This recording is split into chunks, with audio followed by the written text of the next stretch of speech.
Hello, my name is Kristen. I live in a van with my cats, and I sell and share happy thoughts, and this is the Happy Thoughts Podcast. Hi, we're on Happy Thoughts Podcast, episode 59. And I have Vivian Williams Kurutz with me, and she is the founder of the Harlem Wellness Center. And I met Vivian at the Hearth Summit at Omega, which was put on by Omega, the Harlem Wellness Center, and the Wellbeing Project. And we all have gotten to hear from the past two episodes. I really loved the Hearth Summits. So I've gotten to connect with a lot of people that were involved, which has been really fun. I'm really grateful that you agreed to come and chat happy thoughts with me on the podcast. And is there anything that you want to add about who you are and what you want to share with people? I just want to start off by saying how nice it is to just be in this space with you and uh, just about how you are and who you are. And I appreciate you so much. You just radiate so much kindness and love and beauty. And I just want to lift that up. And I know that, we're all going through things, we're all struggling. And at the same time, I really feel like a very authentic emission and radiating of love and warmth from you. So I just am happy to be in your presence. So thank you for having me. That is right back at you. When you were talking at the beginning of the Hearth Summit, I was like, I want to meet her. And I remember we kept trying to talk and then we'd always get cut off. So I'm so grateful we get to have a chat here on the podcast. Yes, yes. Vivian and I agreed on a happy thought. And so I'll say what the happy thought is, and then obviously we can just talk about whatever works for us within that. Our happy thought is from Morgan Harper Nichols, and it's how liberating it is to pursue wholeness instead of perfection. And I love any thought that allows me to get away from trying to be perfect because it's very fear-based. I think fear is trying to protect us, right? So there is good parts of fear. And also when it's just us trying to get through our day to just hold ourselves and know that if we can feel whole, there is so much more that we can offer. Mm-hmm, Yeah. I love that happy thought. Just hearing it allows my body to just relax. Yeah. It just gives me permission to just let go, just the mere words. Yeah. And I'll start off by saying that anything that I say today is a first draft. So I might have a second draft at the end of the podcast, later on tonight, next week, a month, a year later. So I'll just speak from just where I am in the present and how that happy thought is just really resonating with me. And as I think about it, I have to start with what is wholeness, you know? And if I think about wholeness, I'm thinking about it's our true nature. It's our true essence. Mm-hmm. It's who we were before the world got a hold of us. Mm-hmm. It's that inextinguishable, it's that spark that's in us of life that is before we had a name. It's before people started to give us adjectives. Oh, this is a happy baby. This is a good baby. They sleep through the night. This is a feisty one. This one is a little hard-headed. They don't listen so much. This one is strong-willed. This one is a tomboy. This one's extra sensitive. Before we start to get all of those adjectives, and then we get the expectations from our communities, from our families, parental fantasies, and then we have the trauma and the conditioning and all of these layers that just get put on that wholeness, that then I think that we are in this pursuit to just kind of shed and to pull away, because to get back to that little light and that nugget that's in us, so I look at it as less of a destination and more as a pursuit, um to wholeness. You know, for me, when I feel most whole is when I feel connected to it all. And it's very, I feel it very strongly and deeply, and even just saying it because it's such a big experience and sensation in those times of feeling connected to it all. And I think it's found in the pursuit of love. It's found in the pursuit of forgiveness. It's found in the pursuit of compassion and being awake and appreciative in that moment that I am holding a cup of tea and in the sun sitting on a bench in a park or just on the concrete sidewalk in New York City, and I'm literally tasting the citrus on the leaves of the tea and the mixture with the honey and the warmth of the sun on my face. And in that moment, I am whole. In that moment of having a genuine, authentic connection with another human being and lifting each other up and seeing each other, in that moment, I am whole. And so for me, it's literally like these little IV drops, drips all day long of these moments of feeling wholeness. Yeah.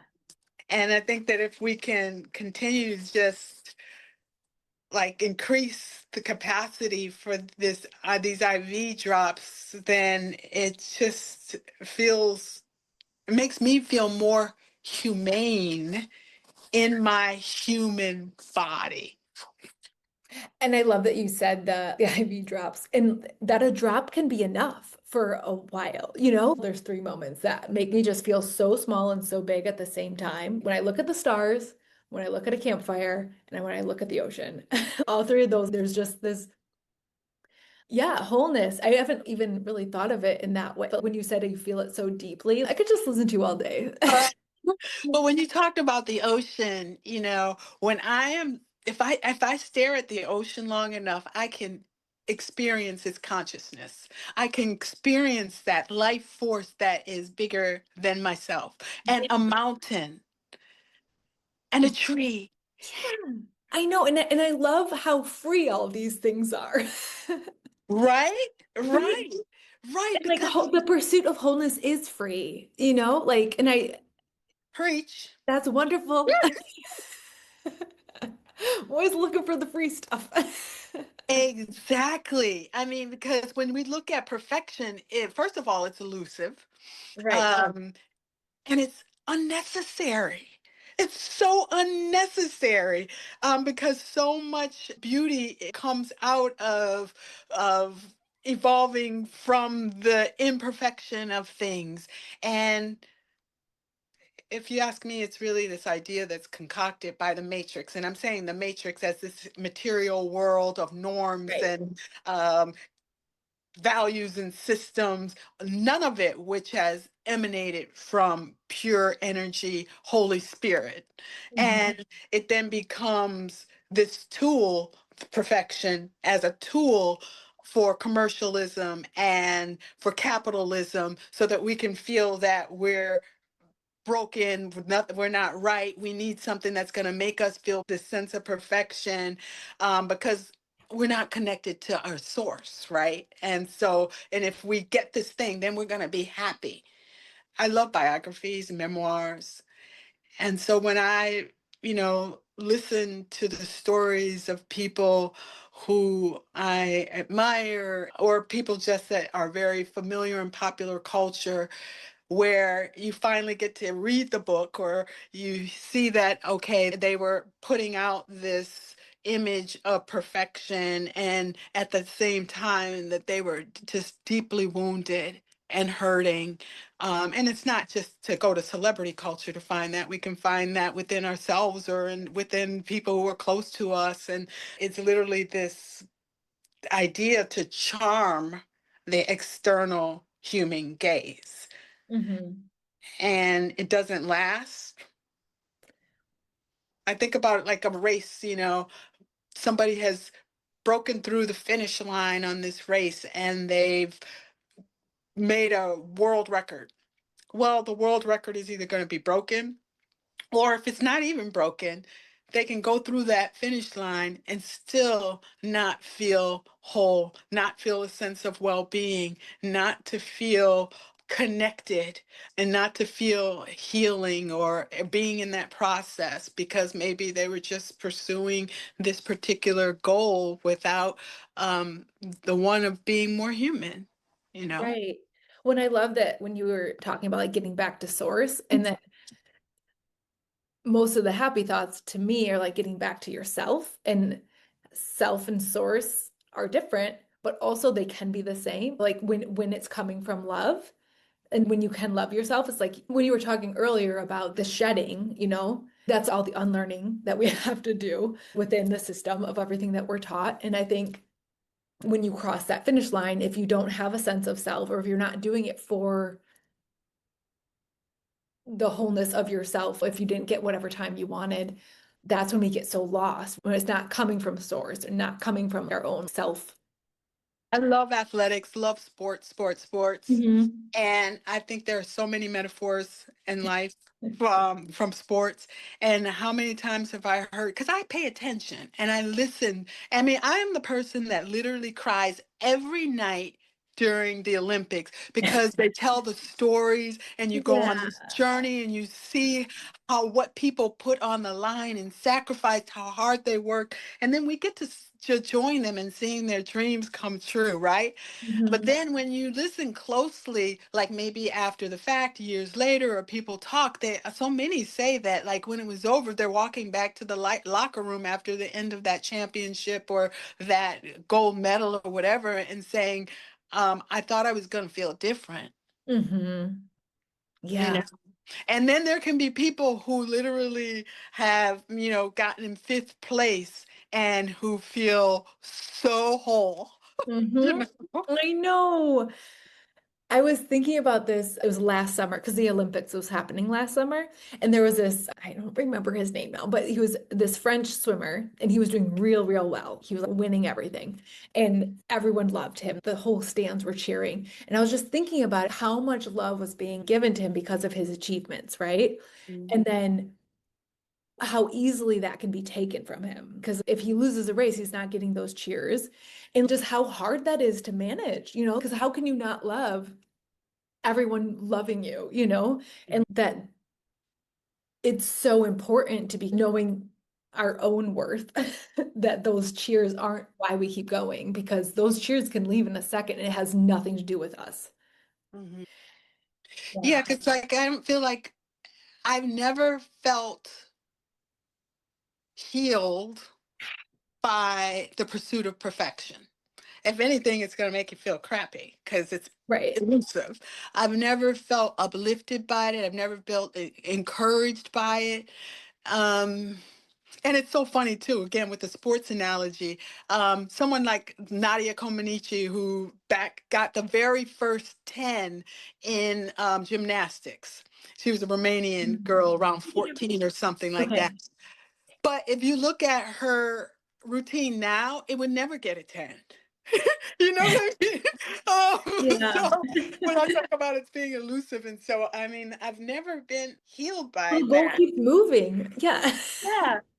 But when I pursue the fruits of the spirit, if I feel like I've gotten over a hurdle with a thing that I was having a hard time forgiving, and I've forgiven it, wow, like the pursuit of wholeness, that I feel inspired and uplifted and encouraged and healed. Hmm. Yeah. Oh man. I'll Yeah. give you one more because I can get really obsessive with sports analogy. This will be my last Love one. it. Shaun White, he was the So skier who much. would do like a lot of things. And he was obviously winning every Olympic gold medal that there was. And he was alienated from his community. There was all this jealousy and tension, you know. And then when I think not the last one maybe, but one of the recent ones, he messed up and he failed. And that is when he experienced an incredible sincere, genuine connection with his ski community, where they came out and they gave him love and encouragement. And he felt like all of the other gold medals he had gotten, he had never felt that. And it was, you know, pursuing the perfection, but Right. where he felt most human and where people could really connect to him is when he didn't do it perfectly.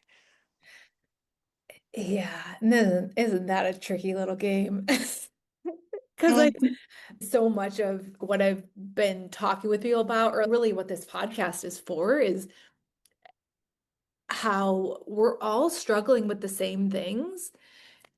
Ultimately, we're struggling with feeling alone, we're feeling like we don't matter, and we're feeling like we're not lovable, right? Like we're doing something wrong.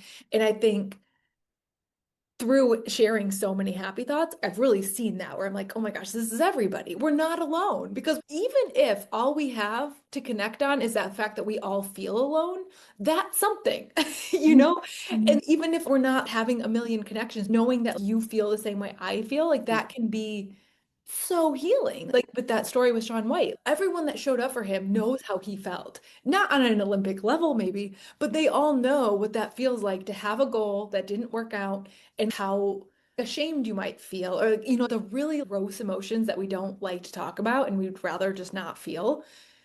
We all have them. And if we could feel them together a little bit more, I just think that there's just so much healing to be had. Mhm. Yeah, and the community could have gloated at that moment. Right, right. And and what you were saying is that's when the humanity comes out because they could have gloated and they didn't, you know? And it's almost like the harsher reactions, which we were talking about when he was doing really well, they happen almost because it's like, well, he's got enough, so he doesn't need us. And that's not true. Like it didn't feel good when they weren't there, but it's like, And not enough, and also that there's separation. There's a right, sense of like lack of separation. connection. Yeah, yeah. Like loneliness is loneliness, right? So if you're lonely at the top or you're lonely at the bottom, it feels exactly the same. Yeah, and that goes back to even what I was just talking about at the beginning when talking about the separation is that wholeness is about being connected to it all, to each Mhm. other, to planet, to Yeah, mankind, yeah, to yeah. animal kind, to the Mhm. constellations and all of it. Yes. And like, I literally today, earlier today I was walking and I passed a tree and I saw the most beautiful sign on it. And it basically said something to the effect of, we love this tree. And this tree, did you know that trees take care of each other? And when there's a disease that's coming, they all communicate and send nutrients to the weaker ones and all of this to keep them strong. And it was just saying these beautiful things about it. And it was saying that but trees are in a forest. This tree is not in a forest. And so help us. And it was the school children because it was in front of a school near me. And it's like, help us. It needs 20 gallons of water a week. It needs some more trees around it to be connected with, like all of this, you know? Um, and so as I was walking away, I said during, I co-led a forest bathing activity with Elizabeth Lesser at the women's gathering at Omega. And I can't help but always talk about the trees. I'm like, that's what I want to talk about. Yeah. And so I just, introduced the idea of, you know, what if we thought about them as our siblings? Like we can't exist without them. It's we're taking in their oxygen, they're taking our CO2 and they're translating it they're taking the waste out of our body through the CO2 and transforming it into oxygen that we need. And it's just the cycle. So how are they not our siblings? I love that. I don't know It, how I got off on that though. trees, wholeness. Well, I mean, the fact that there's a network, I love that the network underground, that they're all connected, Mycelium. so Yeah. good. Yeah. And like palm trees, I learned that they grow in lines. I don't, plants are so interesting. Like, Yeah. And then but they're connected. They talk to each other. That doesn't happen without any system in place. But sorry, what were you going to no, say? no, no, no, no. You're right. And then the pine trees that survive through the winter, are able to Yeah. some oxygen to us, and the ocean. Yeah. When I first moved into the van, I was out in the desert driving around and I was just like, this is free. This is beautiful. If we would just be quiet sometimes and just be in nature, there's just no work to be had for the lessons that arrive. There's just so much simplicity that we could learn. And to find wholeness is, you were talking about at the beginning, it's just to let go of so much stuff. Like the wholeness is this little pebble in us, it's not getting more stuff to create the circle, it's getting rid of less Yes. stuff. Exactly. Like we're Exactly. just like piling on top of It's we get, already are. yeah, yeah. Yeah. Mm. Howard Thurman, he talks about the still quiet place within, the voice of the genuine. And so, yeah, I'm curious what you think about when you said the word quiet, that really jumped out at me. That's an operant word. Like, do you think it's possible to find that connection and to that spark within and to that which is larger than ourselves without being quiet? Mm, I don't. I, I don't think we can hear ourselves when we're not quiet. I also think that when we're quiet by ourselves, I think it can allow us to hear the right questions of what we need, which it doesn't always have to be in silence, but I think that the silence is necessary to figure out Hmm. what's next. Hmm. Yeah. Which is, yeah, what do you think? A lot of what you said resonates with me. To get to the silence and to get to the shedding, that reflection is so important, that contemplation, that reflection. Mhm. And to be able to observe the thoughts that are coming up that are actually not our own, that have been uploaded in us from the society and conditioning and all of the norms, and dominant culture, um, family systems. So, yeah, I don't think that. And when I say quiet too, I mean physically and, through our hearing as well, Mhm. because like we can be quiet on a walk in nature, like while we're still moving, Right, right, right, or I can be quiet riding my bike on the Hudson River, you right, know, or I can be quiet sitting in my prayer closet, and with my palms face up and my eyes closed. But all of it is to get to observe the thoughts, and I think that that actually comes as more of a practice or a discipline. So I think meditation is a crucial part of that, because the whole point of meditation is training ourselves to pay attention. So we can say, okay, I see that thought. Is that thought true? Is that actually me? Or where did that come from? And start to interrogate these things, these stories and these thoughts that are not helpful. Um, so yeah, there's multiple things. It's like being quiet to be able to hear creativity, to be able to get insights, to be able to, as you say, ask the empowering questions, to even know the difference between an empowering question and a disempowering question. yeah. Yeah, and just having that having that as part of, I mean, really think about it. I'm just thinking of it this moment, that we've uniquely been given this gift as our species to be able to contemplate. Well, like just our ability to use language, and then the contemplation is like language within, right? It's like using language to think about what is happening in me and what do I not know. And I don't think that we know what we don't know until we're quiet, because the world is so geared to distract us, right? We're supposed to be in the spin of it. And I was in that for a very long time, and I think that it really took the pandemic for me to find the beauty of silence. I mean, I did not like it, but I was alone during the pandemic.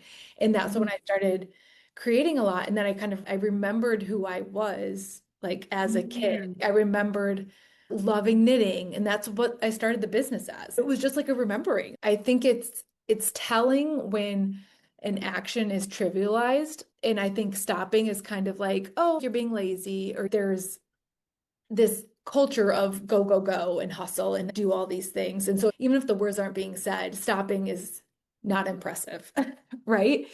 But it's so hard for everyone to do. So how can it not be one of the most important things for us to do if we can just let ourselves be in it?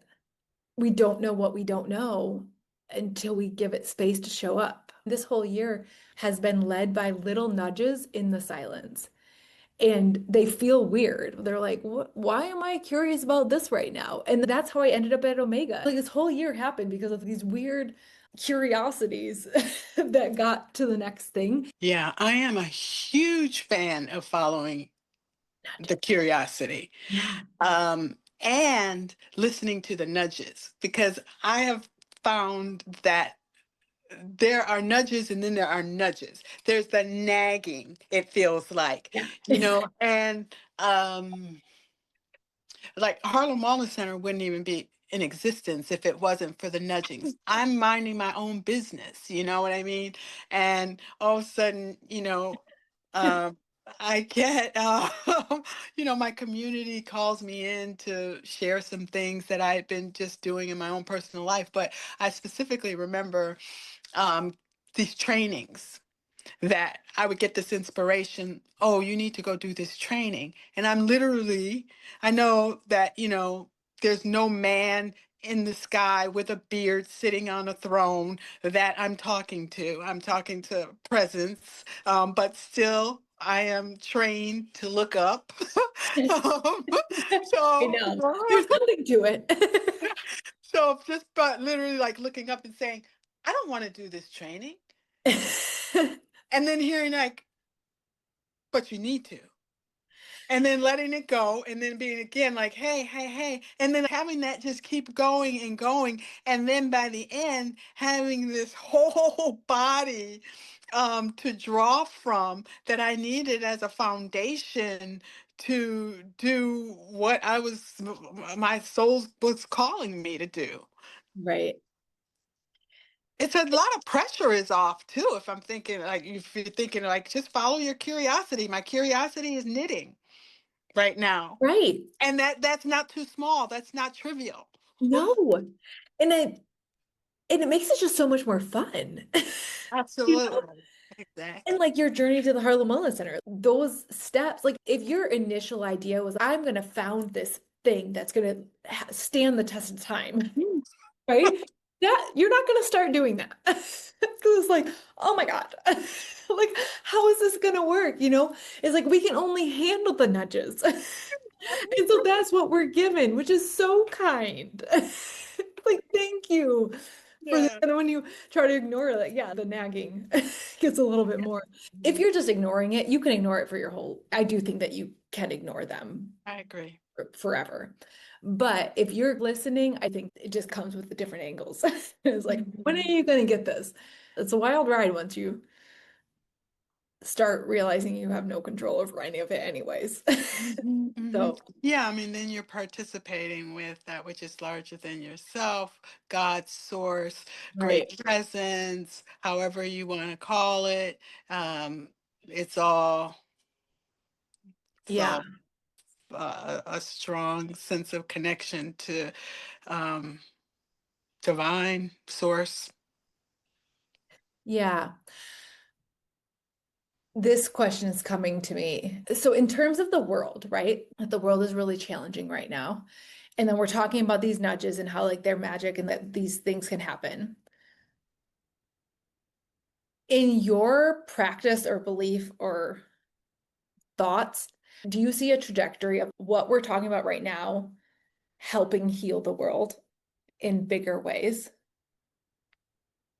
About when you say what we're talking about right now, are you Like specifically talking following about? just like a little nudge or like finding more love or finding wholeness.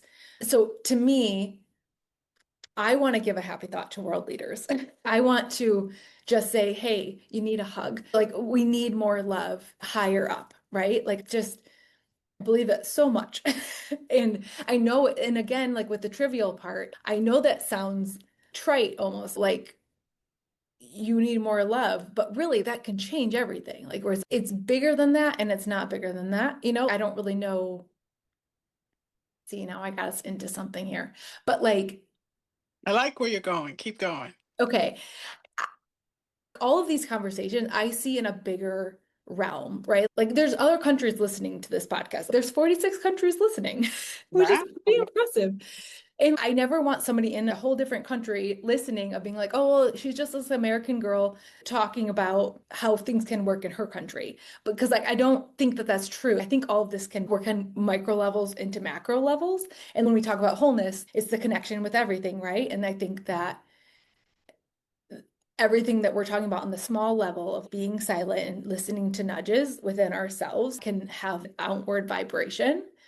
And I guess my question was, is there a tangible thing that you go to in your head with what we're talking about that gives you hope for the world? Yes. Did that make more sense? Yes. Okay. And can you Um, share? yes. On multiple levels. Okay. So I'm thinking, and they all converge. So uh,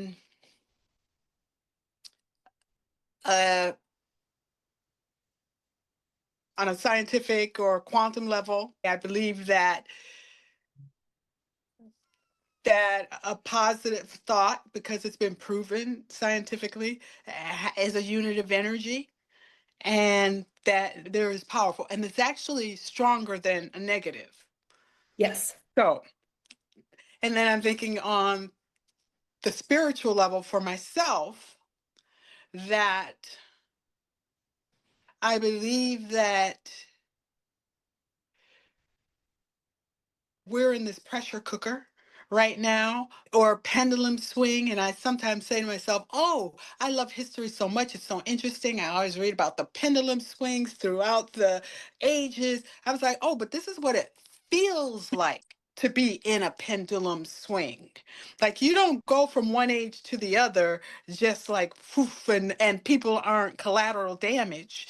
You know what I'm saying? It's like we are, and that we're in this pull push, um, you know, dynamic where the new is really trying to burst through, and there's all of this, these units of energy, of positive energy. And I say positive energy because it's around a consciousness of love, and that love is not this trite, soft, mushy thing that should be relegated to certain areas, and you should hang your hat on the door when you get into professional realms or political realms or anything. Like there's no place that love should not exist in any C-suite or anything.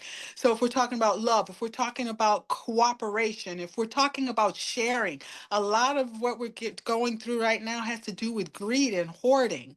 whether it's not for a certain percentage of wealth people, or if it's for people who are certain categories that feel like they should have, and that everybody else is trying to take from what they're entitled to. I mean, it's just so much about not wanting to have the simple kindergarten rule of there's enough for everybody. Let's take our turns. Let's share. Let's make sure everybody gets a graham cracker. But no, I need to make sure I have, all the graham crackers for me, and then for my kids and my kids, and that doesn't matter what you're going through. So I feel like we're in this portal that is so tense right now, because the old is trying to hold on with dear life and just fighting and gasping for air. And a friend of mine likened it to this angry dragon who's just wielding around, and that tail is just banging and hitting everything to just stay alive. But then if those who are really trying to move toward a world where everybody can thrive. There are societies where people actually, there are cities and towns and countries where the state of living is a higher, where people are happier because there's more consciousness on just the basics, making sure that people have what they need on a basic level, and that there's a value for rest, siesta, pause, that there's a value for spending time with family or people in your community, that there's a value for care for one another that's higher. And so obviously that this is, if we can see it in pockets and even in our own lives, then it can exist on a bigger realm. And so I would say that then that's the spiritual. And then the last realm I'm thinking of, what was it? It was you alluded to it, is the leadership. And that has a lot to do with the work that I'm doing with the Wellbeing Project, and even with the Omega Women's Leadership Center. I took the leadership intensive in 2015, and I just loved the whole premise of do power differently. And it was for women, but it's actually a message for everybody. So historically, like when people get power, so when women maybe go into the C-suite, when people of color go into the C-suite, when people who were marginalized because of gender identities or different things end up in there, so many times there becomes this default understanding or practice of, oh, for me to belong, it means I have to mimic what I've seen. And if we keep mimicking this patriarchal, dominant, um, exploitive, misogynistic and white supremacist and capitalistic, like all combined mindset, then nothing changes. So then, like for the Wellbeing Project, we talk about if the leader can really cultivate that well-being in themselves in the way that we were talking about it from the beginning of this conversation and throughout, it then can carry on to their community, their organizations, into community, into society, into care for the planet. And so that's really what that whole well-being from the micro individual into the planetary, that path is all about. And I think that when we get more leaders who are influencing right now, if we had a leader who was every day tweeting a happy thought, that was every day rewiring the brains with messages of, oh, we should take care of each other. Check on your neighbor. Check on each other. Corporations, organizations, are your people well? What do they need to be well? If these things were coming out every day, it would be really fast. It would be a really quick, accelerated transformation. It's possible. I agree. When I was in that room, like for the Heart Summit, it was just so inspiring to be there with all of you, with so many people like being taken seriously saying these things. To me, when you say check on each other, I mean, happy thoughts are a lot of check on yourself. Like, are you okay? And if you're not okay, you can't check on other people right now. Like, you gotta, what do you need? Do you need water? Do you need to go for a walk or whatever? And then you have a well, but like, I think that more love comes from just following your nudge, which could be knitting and it could be watching the Olympics. Mhm. I think we might need to take a moment to describe the hearth, what it is, since we Yes. referred to it. Yeah. Okay. And because I've done 2 episodes talking about Oh, it, just okay. assuming that people are knowing, but yeah, Okay. like maybe. But yeah, so it was a group of people that came together to really focus on taking care of ourselves and using crafting and playing and whatever it is that each person brought to the table to connect and bring about more change, which I guess is exactly what my question was to you, is like the whole project. But it felt so happy thoughty because I have been using happy thoughts for really hard conversations. And I think that's what I felt like the Heart Summit was doing. It was accessing the lighter moments to make way for the really hard conversations and the hard moments that are also happening in the world. How would you describe it? That was great. It is a movement that is birthed out of the Well-Being Project, which people can look up.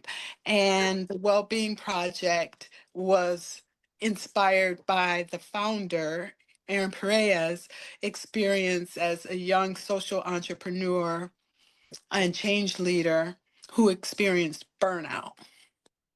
And in his way coming and his pathway out of the burnout through the support that he got through the fellowship that he was in with the Ashoka as an Ashoka fellow and Skoll and different connections with different organizations. They started canvassing and surveying the other change leaders that were in the fellowship and saying, how are you doing? Because these are these folks who are doing amazing things in the world, right? And checking, and everybody had been burned out.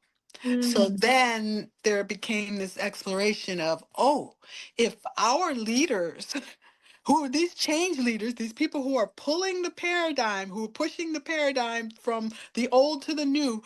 And I'm using the word leaders in a very loose way because I think we can all be leaders, but I'm just titling it this. Then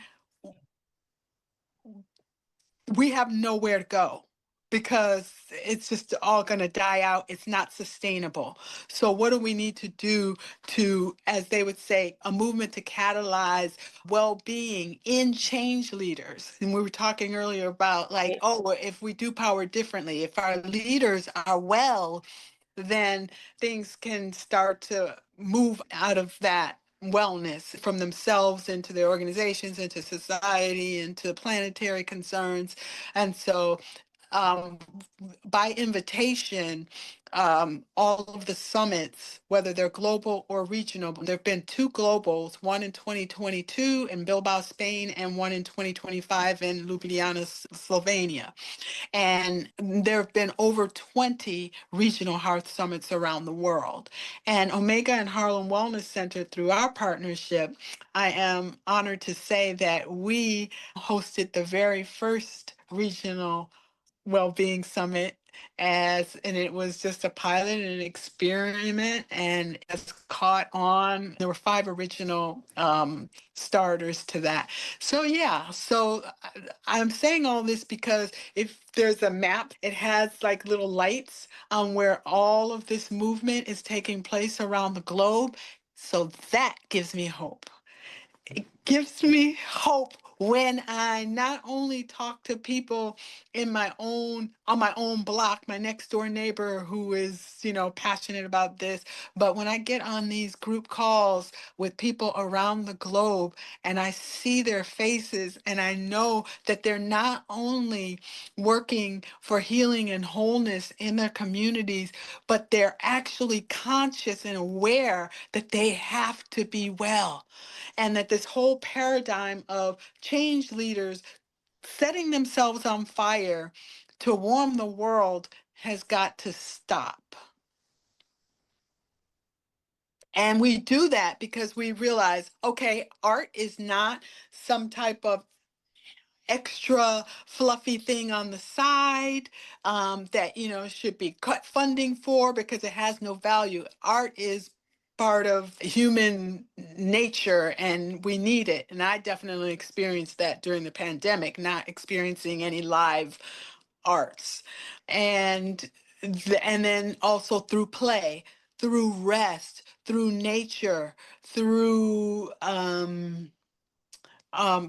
art, individual art making and collective art making, through all of these ways that feed our souls as humans, and actually honoring that, saying that this is valuable in a matrix that can so often be like, that's not important, that's not impressive. Right. One like, and then you're told that when like funding is cut for all those things. And I love how Alejandra, one, you just did a great job describing. Well done. And I did not know all of the parts of that. So thank you so much because I learned things too.